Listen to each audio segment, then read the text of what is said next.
untuk saling cinta mencintai, saling menyayangi satu sama lain. Dengan demikian tidak ada lagi satu mengerjain yang satu atau satu yang memukul yang lain. Jadi itu kita himbau melalui kegiatan kita, melalui kegiatan olahraga, kemudian melalui upacara-upacara, kemudian guru-guru kita juga seperti itu, untuk tetap saling menghargai satu sama lain. Jadi kalau dengan demikian itu kan bisa kita hindari. Jadi guru lebih proaktif lagi untuk mengingatkan Bapak Ibu guru untuk tetap menjaga anak-anak di sekolah ini. Kemudian Bapak, apakah sekolah itu memiliki kebijakan anti bullying yang tertulis?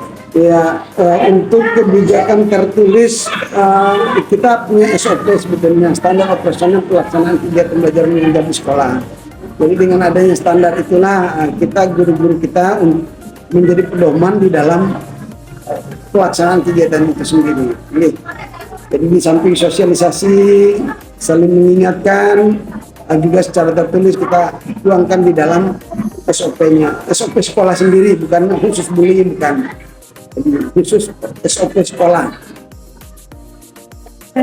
Kemudian Bapak, bagaimana cara sekolah memantau dan mengevaluasi aktivitas kebijakan anti bullying?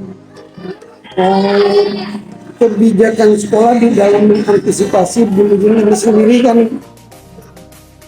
bagaimana ketika di lapangan atau di saat-saat anak bermain tidak melakukan penindakan atau pemukulan atau perbuatan yang menyakiti temannya, itulah salah satu kontrol.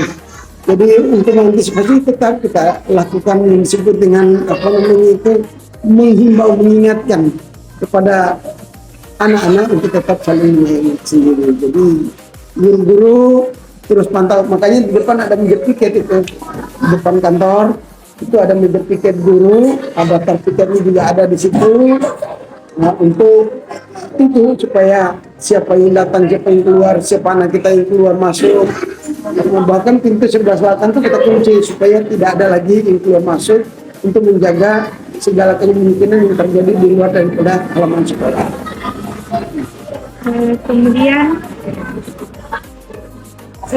bagaimana cara sekolah menangani kasus bullying yang terjadi, Pak Jika?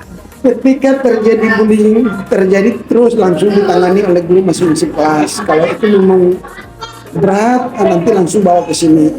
Jadi memang betul ada terjadi beberapa kali, tapi masih bisa kita atasi. Namanya anak-anak bagaimanapun hari ini dia berjaguran, sebentar pun dia berangkulan, kan begitu. Nah, cuman ketika terjadi pukul-memukul atau saling menyakiti itu kita atasi sesegera mungkin supaya tidak akan berkelanjutan.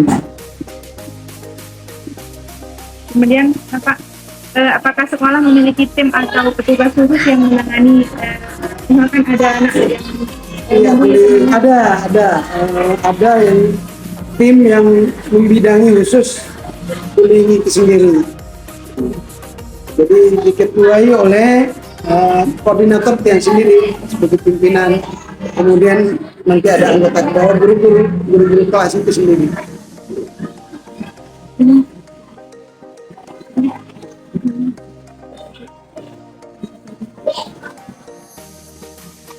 Mungkin itu untuk yang bullying Bapak, yang sekarang untuk KOSP gitu. Yang pertama itu bagaimana pemahaman sekolah tentang KOSP. Pemahaman sekolah tentang KOSP.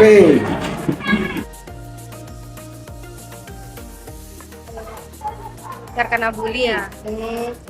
Ya kayak tadi saya misalkan ada anak yang terkena bully tapi nggak sampai nangis misalnya gitu, cuman saya suruh anak-anak itu buat bales gimana rasanya juga dibully gitu sama temennya. Karena kalau di kelas saya itu cuman sekedar saling ejek, nggak sampai yang pakai kekerasan atau apa, itu nggak sampai, cuman saling ejek. Atau bahkan ada misalnya yang bukan nggak sengaja, misalkan kena pukul gitu, tapi temannya misalkan main-main gitu kan. Jadi saya suruh, coba kamu pukul gimana rasanya.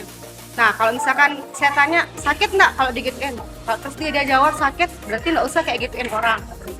Jadi kita tuh bangkitin rasa empatinya, rasa apa namanya, rasa pedulinya sama orang kayak gitu dah. Jadi itu yang saya tanamin ke anak-anak, dan tetap selalu kalau ada masalah peduli, atau misalkan masalah dia ngolok, misalkan kan ada yang ngelapor, kalau misalnya diolok, tetap saya kasih apa namanya, nasihat.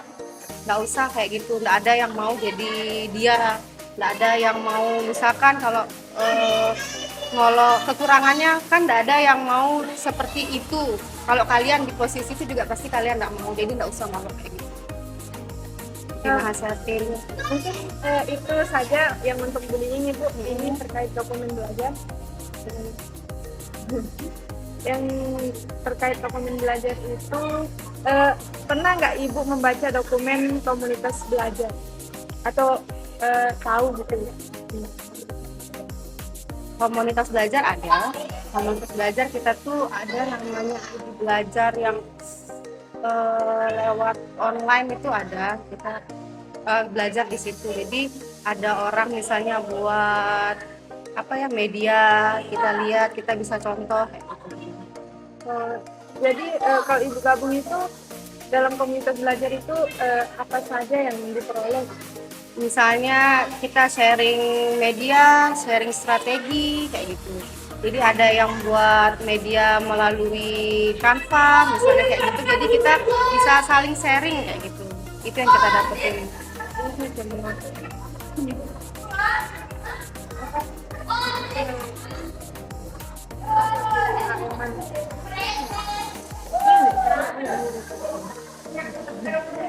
Mungkin itu untuk yang dokumen belajar Ibu, yang untuk model ajar.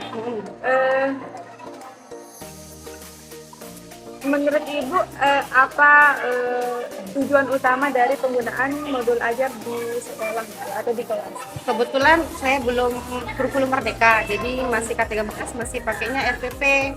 Nah, jadi apa tadi pertanyaannya? Tujuannya? Ya, Supaya pengajar kita tuh terarah sih sebenarnya kalau kita pakai RPP. Jadi strateginya itu apa namanya, strateginya udah jelas, metodenya udah jelas, medianya udah jelas, langkah-langkahnya udah jelas, semua udah jelas kalau kita bikin RPP. Jadi kita mempersiapkan itu sebelum kita ngajar. Jadi kita pas ngajar tuh udah siap semuanya, dari apapun itu, dari menyiapkan anak, strategi dan metode dan lain-lain itu udah siap gitu. Itu sih yang menurut saya kalau misalkan bikin RPP itu.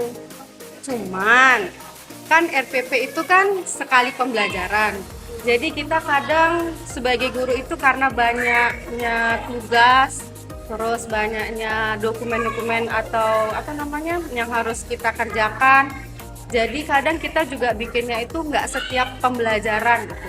Jadi mungkin apa ya, kalau misalnya pembelajarannya mungkin gimana ya?